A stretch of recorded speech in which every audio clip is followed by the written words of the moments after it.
All right, we're inside the Legacy Vault. Join us and find out what's inside the Lodge Legacy Vault.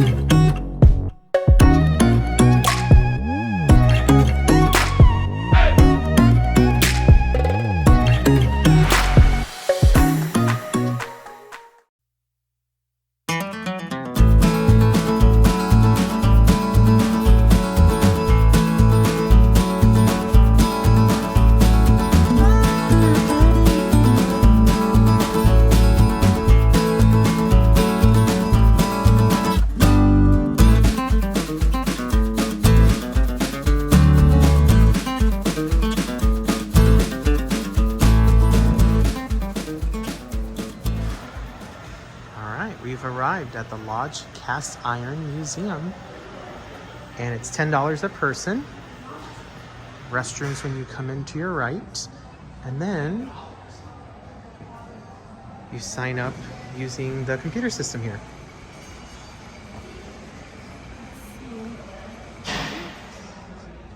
To general admission. So military admission has a discount of $1.50.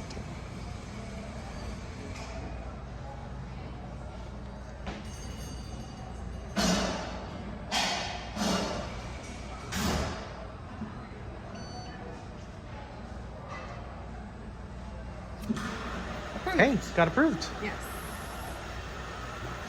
Oh, you get a wristband? No? I don't think so. Oh, you just scan it, I think. Why does it say wristband? They might have done it before. Okay, all right. Well, you just scan it and go. All right. All right, so we're here inside the Lodge Museum of Cast Iron.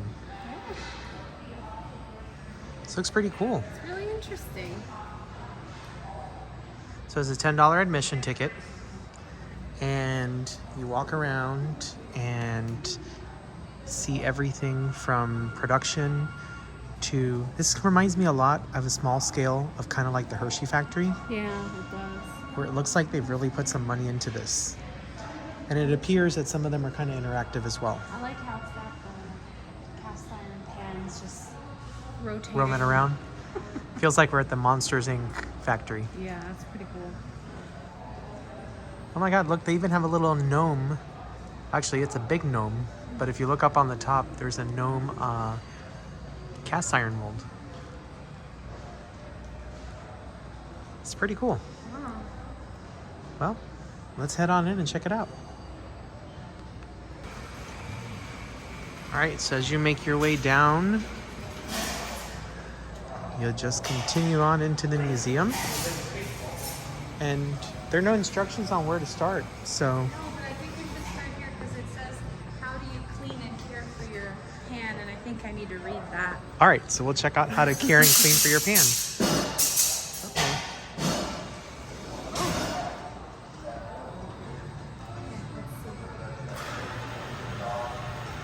So how to care and clean. All right, so it says the great debate. Cast iron cooks have very strong feelings about soap. We don't think it's necessary to use it, but the seasoning on the Lodge cast iron is fairly resistant and can withstand a bit of mild dish soap, water, and a good scrub with a brush. Cast your vote before. Below. What do you think? Did you vote? I did. I put soap. I'll put one for you too. I'm Okay. gonna put soap for you. Soap. All right. There's a lot more no soaps. It's almost balanced. But you can easily remove rust. Did you know that? No. Steel wool. Wash and reseason your pan. Okay. All right. Did you know that you can use cast iron cookware on glass top stoves? I didn't know that, but I guess that makes sense. It's a fact. So All right, what do you do then? Like, it doesn't tell you, like, how are you supposed to, oh, there's a video. But wait, it says you can use metal utensils on a cast iron cookware. I think that's fiction. Oh, it's a fact. It's the most durable metal you'll ever cook with. That means utensils are welcome. Silicone, wood, and even metal. All right, you can cook acidic or alkaline food in the cast iron. Fiction. And I'm wrong again. Fact. So in small quantities, these foods are just fine to cook in a brand new cookware. The large amounts of very acidic or alkaline foods can break down the seasoning when cooked for extended periods of time. If that happens, just reseason. All right. And what about the cast iron cookware? Unbreakable? Oh, it is breakable. I bet you it is breakable. All right. Fiction. Yeah. It's very durable, but it's not indestructible. Keep in mind that the cast iron will break before it bends and should be treated with care like any other piece of cookware. Ah, I told you.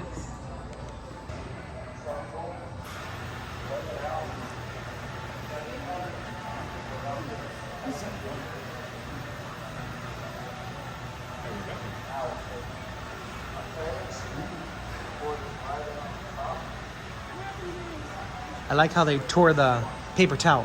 Well, this is making me feel better because this is exactly how I clean mine.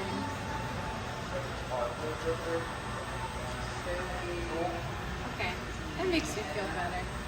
That I clean it correctly. I was worried I was not cleaning it correctly. Director and owner of Twisted Soap Cookhouse and Pours, Serenidad and Auritas at The Point in Atlanta, Georgia. So today we're going to be making a flake on a fried rice, my southern version, a collard green fried rice. We're going to do a little bit of a Thai twist. This is really, really super easy as we've got.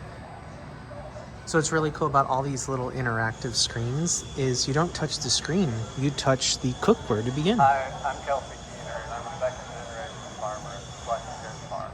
Our family farm is located in the middle of the beautiful Fletcher Valley. Today, I'm going to be stepping through. So the first thing we're going to do is add some flavoring elements. There are all kinds of really cool logo and commemorative cookware. So cast iron manufacturers have private labeled their products for decades, often carrying the brand of major retailers like Sears or Montgomery Ward. See if you can spy any of your favorites on here. You've seen Cracker Barrel, you've seen Moon Pie, Kellogg's. There's a really cool one here that says, "Honey, I Shrunk the Skillet." I've had some for Jack Daniels. They've got for the Olympics, Bass Pro Shop, and the Great Smoky Mountains.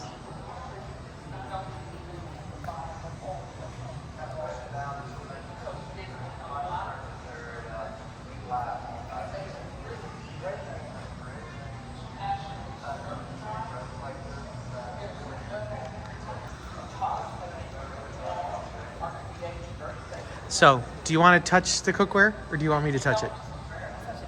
Look how cool!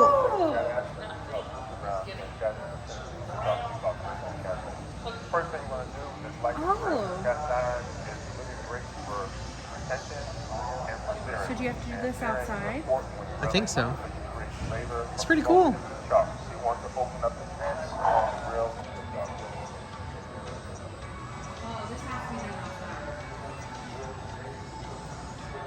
I'm Chris Stubblefield, the chef at Live Cast Iron, and I'm Camp cooking, we'll never do that. Camp Dutch oven. When I cook with a Camp Dutch oven, I love to use our chimney starter. Today I'm going to be making a The other classic guy used camp the chimney breakfast. starter too. Crack eggs. All right, I think we should find out how this all works. I think this is showing you the whole process. So, raw materials. Scrap steel. Yeah, let's explore the ingredients that are used to make a cast iron skillet. Do you want to have the honors of touching to begin? Collect all raw materials to fill the furnace. I know. I feel like saying, pull the lever. Press All right. the green button. Let's Try go. it. Wanna try it? You can go for it, honey.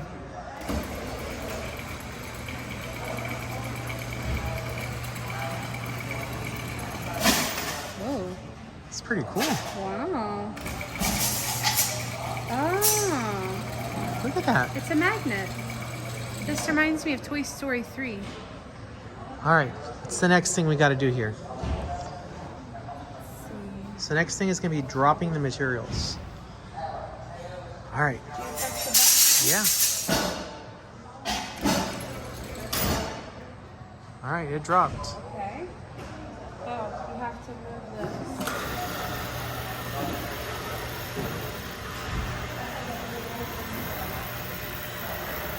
Pig iron. I don't know if I want to know what that is. Okay.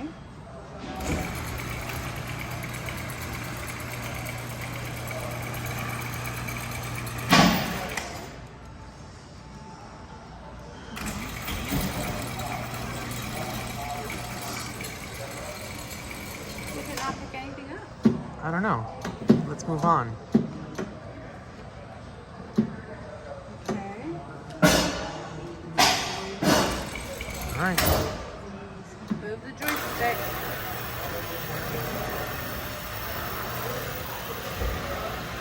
This is very exciting. Is this really neat? All right. Gonna push that button.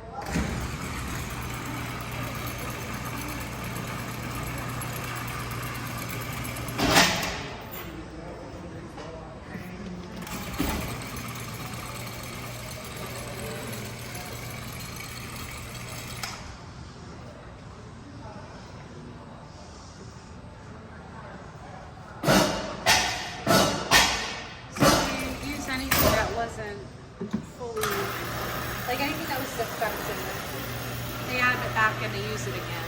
That's pretty smart. awesome. They're not wasteful. No.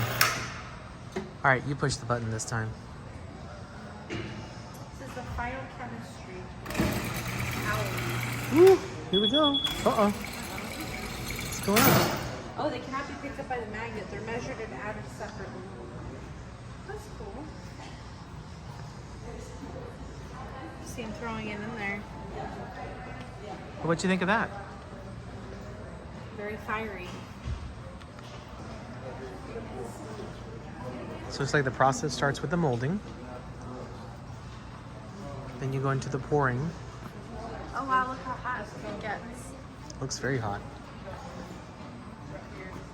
Obviously that's lights to show us, but obviously, but it's replicating it. I mean it only goes to about 2480 to 2500 degrees Fahrenheit. It'll melt your hand off. And there's the pouring process. Wait, so take a look at this. The molding part takes 165 minutes. Wow. That's almost 3 hours. I mean, considering the fact, it's not that bad, right? No? Then the pouring is 105. It's almost 2 hours for that.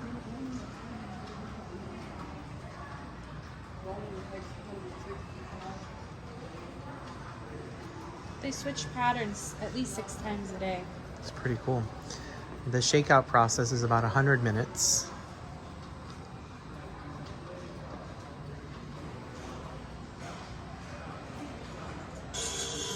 Wow. Then the shot blasting is 95 minutes. Look how pretty they come out. Yeah. Nice and shiny. It cleans it. Gives it a nice finish. Right? Then the grinding process, which is about 85 minutes. All right, you want to have the honors?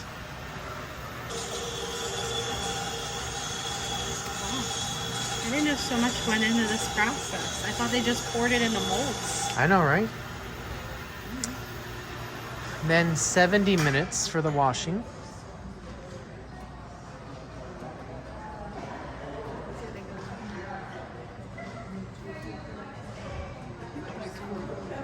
And I'm guessing that it goes like that. So that's kind of like how the line works.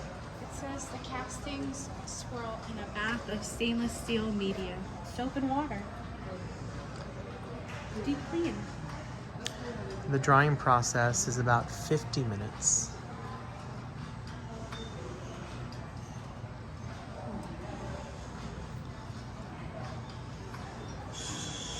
Then you got the seasoning, which seems to be the shortest part, 5 minutes.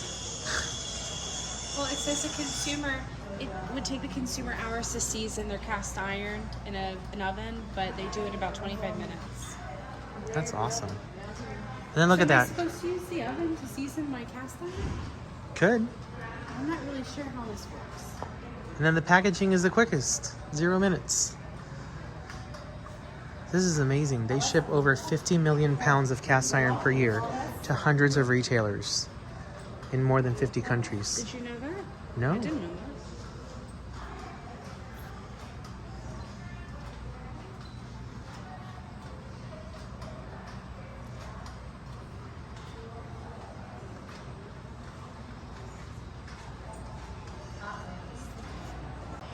All right, so it says here, to your kitchen from our family. We have a red, Do we? it's a Dutch oven. Look at By that. Lodge. So it's their USA enamel. Yeah, it is the same kind. It looks a little different though. Oh, I'm just realizing the flag right there. Hello. Red, white, and blue, look. Yeah. It's cute. I like making soups in my Dutch oven. Look at that. They've been doing it in the same location since 1896 in this small town. Oh. Make sure you share below your favorite recipes to use in a Dutch oven because I need to learn how to cook. So let us know what I need to try to make. You cook good. I just Yeah, think you're I need to get getting better. used to this. All right, so we've had fun showing you everything here at the museum, but the moment we've all been waiting for, we are about to see the world's largest cast iron skillet. Are we? Yes, are you Oh. ready? Let's go look at it. Let's go look at it. It's right here. Look at the size of this. 14,360 pounds. How did they even make that? I don't know, but look at this. Oh wait, God. let's show you guys so you can see it. All right, that is a big one. That's a big egg. Oh my god, how do you even heat that up? You'd have to make it over a bonfire, I think. I don't even know if that would be enough. But look at this, they made this by hand.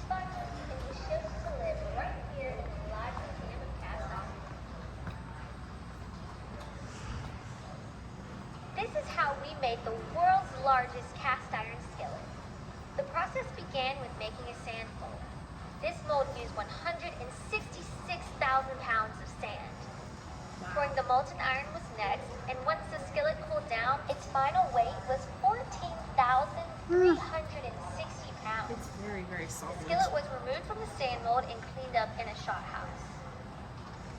Then it was ground by hand to make it look nice and shiny. Finally, it was shipped to live right here in the Lodge Museum of Cast Iron. So you all have an idea size-wise. That's the handle right behind us. Well, that's the handle up there too. This is like the side.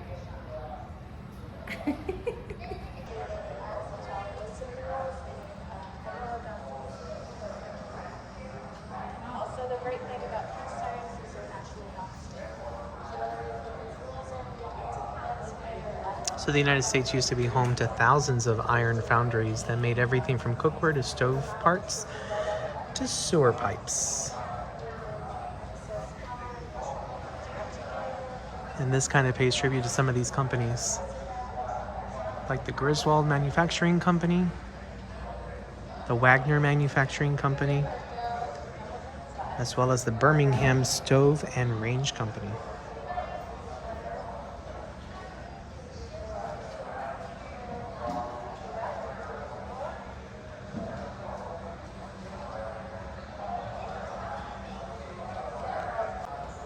The skillet was removed from the sand mold and cleaned up in a shot house.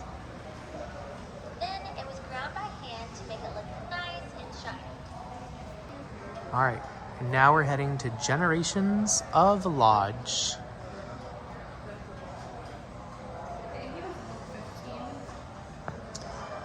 Well, he was 15 at one point.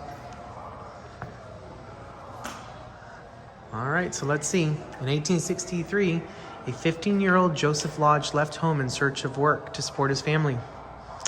His search led him throughout the Western Hemisphere, learning new trades and growing as a leader of men. He eventually landed in the southern Appalachia, where he staked his claim and began to build his own legacy. 5 generations later, the resilience, integrity, and innovation that Joseph Lodge embodied remain the foundation of the Lodge cast iron. Pretty cool. Yeah, So I thought that was a real person over there. That scared me. yeah. But folks, if you're enjoying a cast iron skillet and it's Lodge brand, this is the man you have to thank. Well, not literally the man, but Joseph Lodge. This is the guy responsible for it all.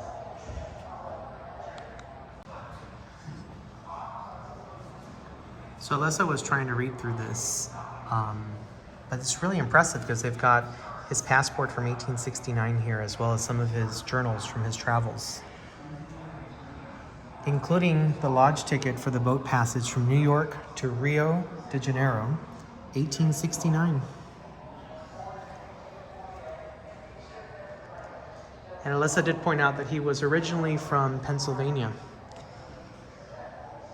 So kind of like you, honey. Alyssa loves museums.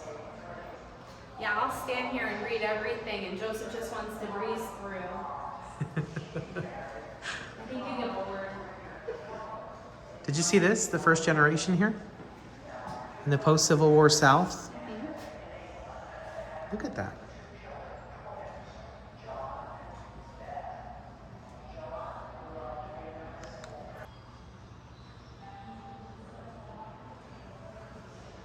Oh, so I guess over there is like the town, right? Yep. Right across. Oh, that would make sense why this is here. Duh.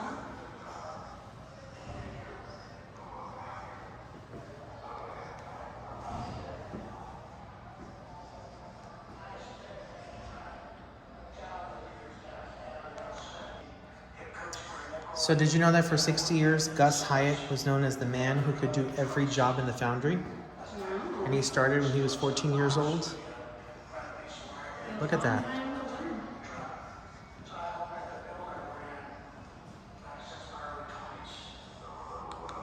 Wow, that's really neat. What was that? During the Great Depression, there wasn't a demand for cookware, so they had to adapt their business to keep the business running. So they made these like guard gnomes, they made door stops, and now they're sought after collectibles. You'd think they'd go back and do some of them, right? Like the sundial, that's cool.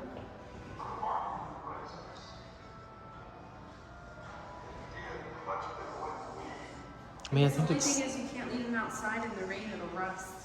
yes. But then you can just take it off, remember? We read that about the rusting. But a lot of these are painted.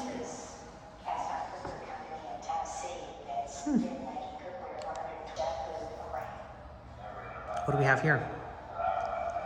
I don't know, I haven't read it yet.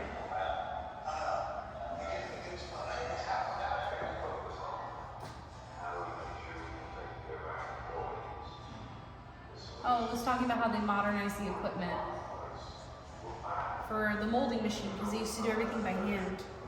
It's pretty cool. Hey, kid. What does that remind you of? Chili's, right? Yeah. Is that what they have over there?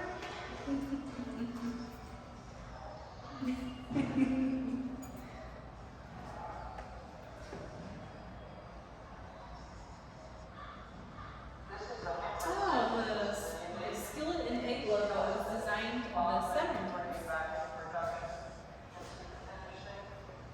Oh, That's pretty neat. yeah, it's weird.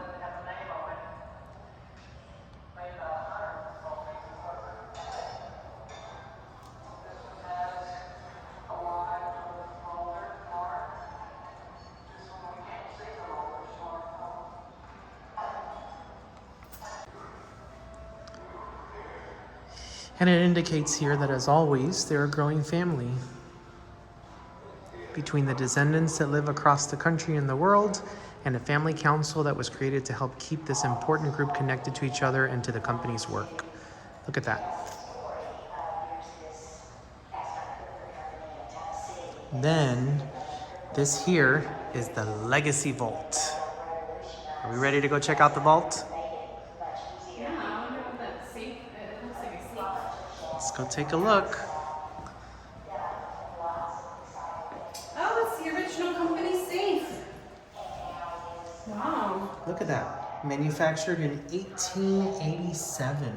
Are those the original books in there? It looks like they might be. Yeah.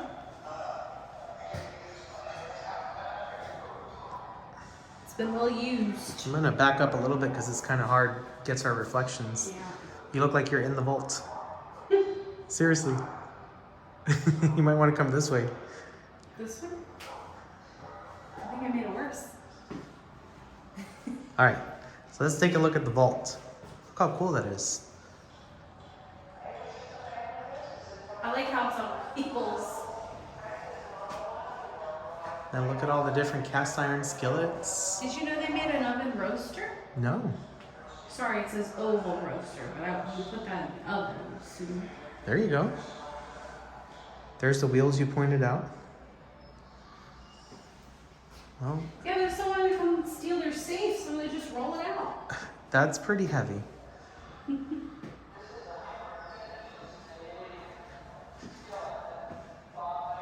This is pretty cool. A lot of history in here.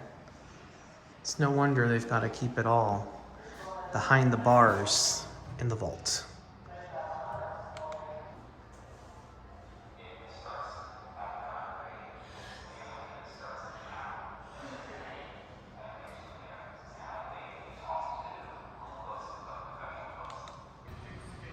All right, so you said every community has a collector? Every product or item has collectors. So what do we have here? I don't know. I think this guy has like a whole warehouse of just his collection. Look at this.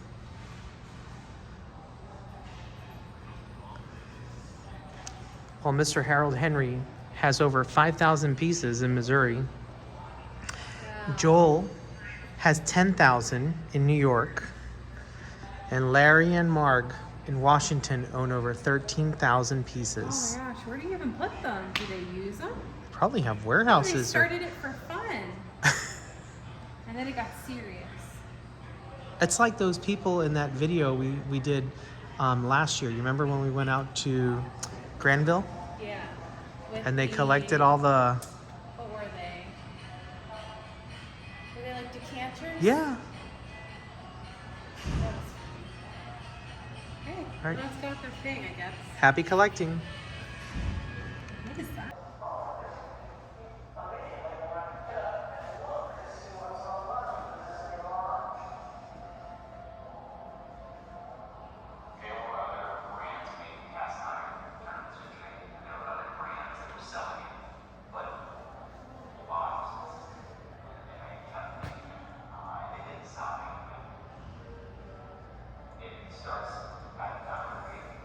Look at this, how cool. No price increase back in the 80s. What was it? They didn't increase the price, and it was a letter that they sent out to a valued customer. Yeah.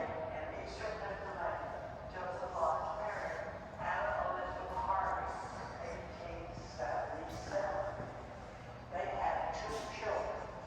Richard Leslie Lodge, born in 1883. His older sister was Edith Harvey Lodge. She married Charles Richard Kellerman in 1908. Now, Richard Leslie married Aunt Betty.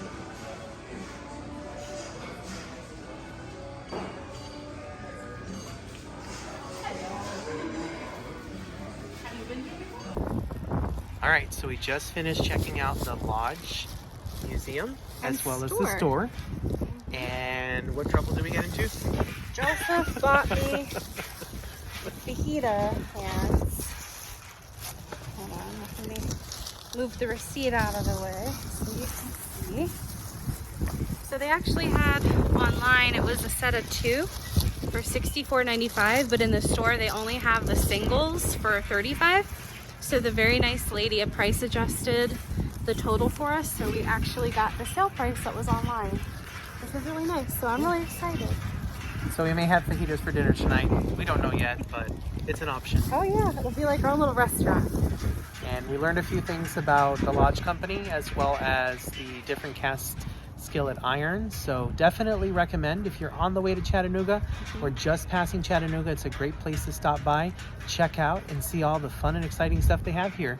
It was a lot of fun. And, oh, most important part, if you're hungry, it's a great place to get breakfast or lunch at the BBB. Yep. Big Bad Breakfasts. So anyway, thanks so much for joining us today on our little adventure, which was supposed to be to Chattanooga Rock City until we realized when we were there at the gate that our annual pass had expired back in September. Yeah, that was really awkward. So proofs we're human, and we only used the pass like twice, so we didn't really get our money's worth, but drove out there, saw the beautiful scenery as we were driving over, and that's it for us today. Yep. Right? Yep. All right, well, thanks for watching. If you have not subscribed yet, make sure to subscribe, like, and comment. Let us know your thoughts. And please let us know your favorite recipes because I need to learn how to cook better. On a cast iron skillet. Yes. Anyway, from this skillet to your skillet, have a great day, folks. And remember, you haven't traveled Until you've traveled with the Q's. See you next time. Bye.